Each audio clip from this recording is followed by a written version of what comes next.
राम सुंदर आनंद यात्रा कड़वी बानी। बहुत कड़वी बानी में बोलता हूं।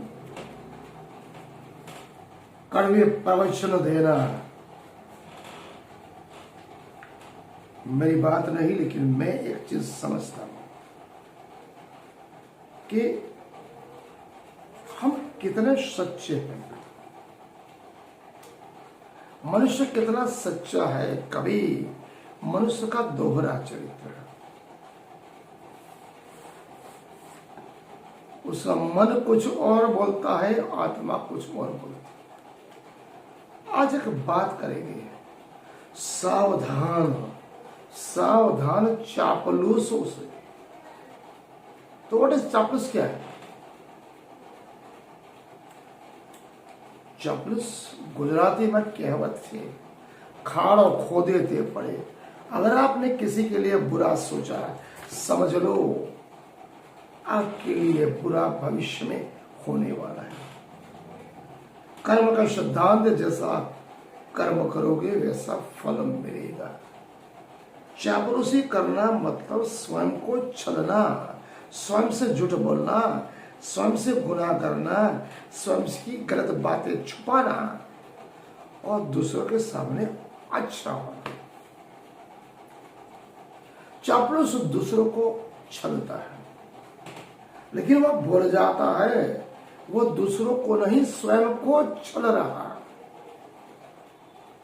भगवान महावीर ने कहा, जैसे दीवार पर फेंकी हुई गेंद लौटकर हमारे पास तीव्र गति से आती है। समझ लो, अगर आपने किसी के लिए गलत सोचा, बुरा सचा और उसने आपको छला, तो समझ लो एक दिन आप उससे भी ज्यादा बुरे फंसोगे। आपकी कूटनीति आपके पास ही स्वयं ऐसी आएगी, आपको अगली बात कर्म की बात है। चापलूस व्यक्ति जो होता है वो स्वयं को भी छल करता है। ये उसकी हर एक रचना, हर एक बार वो केवल गलत बातें करता है। ये उसके दिल में कहीं ना कहीं किसी भी के लिए भी सच्ची भावना नहीं होती। सो चापलूस दूसरों को छलता है, लेकिन वो स्वयं भूल जाता है कि वह दूसरों को नहीं बल्कि स्वयं को छल रहा है, अपने हृदय मन तन आत्मा को छल रहा है। भगवान महावीर ने कहा कि जैसे एक दीवार पे अगर आप गेंद फेंको तो उससे 2 गुना तीव्रता गति से हमारे पास वापस आती है। कहने का तात्पर्य, अगर हम किसी के लिए बुरा सोचते हैं, गलत सोचते हैं, उसको छलते हैं, तो कहीं ना कहीं भविष्य में, फ्यूचर में वही चीज 2 गुना या 3 गुना वापस हमारे पास लौटती है और स्वयं हमारे पास आती है। मतलब अगर आप किसी को छल रहे हो, किसी के लिए गलत सोच रहे हो, किसी के लिए बुरा सोच रहे हो, समझ लो कहीं ना कहीं आप अपने लिए खड्डा ऐसा खोद रहे हो। उसे कूटनीति नहीं कहते, स्वयं को छलना कहते।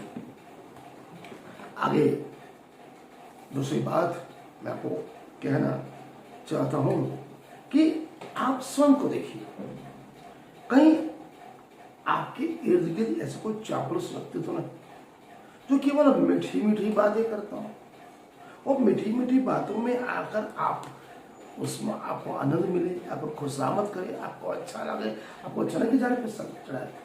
ये समझ लो कहीं ना कहीं आपका बुरा चाह रहा है। तो कड़वी हमेशा दबा होती, मीठा होता ज़्यादा। अगर आपका मित्र है तो सच्चा होगा तो कड़वी बातें करेगा। अगर आप कुछ भी कार्य करो, अगर कोई गलत करो तो आपको वो डांटेगा, फटकार करेगा, कड़वे प्रवचन बोलेगा कि आप ये गलत कर रहे हो। लेकिन जो मित्र नहीं, जिसके दिल में दुश्मनी का भाव है, ईर्ष्या का भाव है, आपके साथ छलने का भाव है, आपका बुरा कर रहा है, वो केवल मीठी बातें कर रहा है, आपके गलत कार्यों में भी बोलेगा आप अच्छा कर लो, आपको ऐसे मान सम्मान देगा जैसे आप दुनिया कर रहा हो। इसलिए ऐसे दोस्तों से, ऐसे मित्रों से, ऐसे सगे संबंधी से आपको बचना है। तो उसकी बातें सहज में मीठी होती है, अगर ऊपर ऊपर से प्रेम जतलाता है, लेकिन अंदर ही अंदर ऐसी छुरी चलाता है जैसे सांप भी न मरे और लाठी भी न टूटे। ये कभी नहीं कहता। जो प्रेम जताकर प्राण हर लेते हैं, जो उसने दिखाकर आंख फोड़ देते हैं, जो मुख के मीठे और मन के झूठे होते हैं, जो दिमाग के बड़े और दिल के छोटे होते हैं, ऐसे मित्र जैसे झूठी प्रशंसा से गर्व महसूस न करे, बल्कि जो अपनी झूठी प्रशंसा करने के आदि है, अपनी प्रशंसा उसको अपने आसपास भटक मन रहे। एक व्यक्ति ने आकर मुझसे पूछा कि आपका चेहरा चांद से चमक रहा है, क्यों व्यर्थ में भक्ति में अतिरिक्त इतना बड़ा सफेद झूठ बोलते हो? और इसमें झूठ क्या है? जो सच है आपका मनोमुख कमल और विनम्र स्वभाव। कहने का था प्लीज अति शोक्ति, अगर आपकी कोई प्रशंसा करे आपको समझना पड़ेगा वो क्यों कर रहा है, किस लिए कह रहा है, कैसे इसको कोई स्वार्थ तो नहीं। क्योंकि अगर वो सच्चा दोस्त होगा, मित्र होगा, सगा संबंध होगा, अगर सच्ची बात होगी वो दिल से बोलेगा, तो उसके मुखमंडल से आपको पता पड़ जाएगा कि वो सच बोल रहा है, झूठ बोल रहा है। अगर आपसे कुछ गलत हो रहा है, गलत दिशा में आप जा रहे हो, वो तुरंत आपको डांटेगा, उसका चेहरा खिलखिलाता नहीं, आने वाले गुस्से में होगा, आप ये क्यों कर रहे हो, आपके गलत है, आप गलत कर रहे हो। तो चेहरे से मुखमंडल से ही पता पड़ता है कौन चल रहा है, कौन हमको गलत मार्ग दिखा रहा है और कौन सही दिखा है।